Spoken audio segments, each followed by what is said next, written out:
Дрвократци во овој период масовно ја празнат шумската околина на Штип. Гледачи на телевизија Стар доставија видео на возило кое со голема брзина во ноќните часови пренесува дрва, претходно исечени и складирани на тајни локации.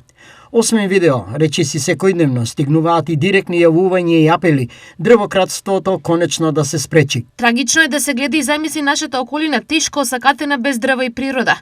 Не остана дрво ниту за сенка во блиската околина на Штип, а сега крадците навлегуваат се подлабоко. Објаснуваат револтирани гледачи на телевизија Стар. Што за криминалот на кој се уште не може да му се застане на пат, велат од национални шуми на Македонија. Значи, ова не е изолиран случај. Она кое што го видовме во Штип, се уште на територијата на Македонија има одредени групи кои што се бават со дрвократство.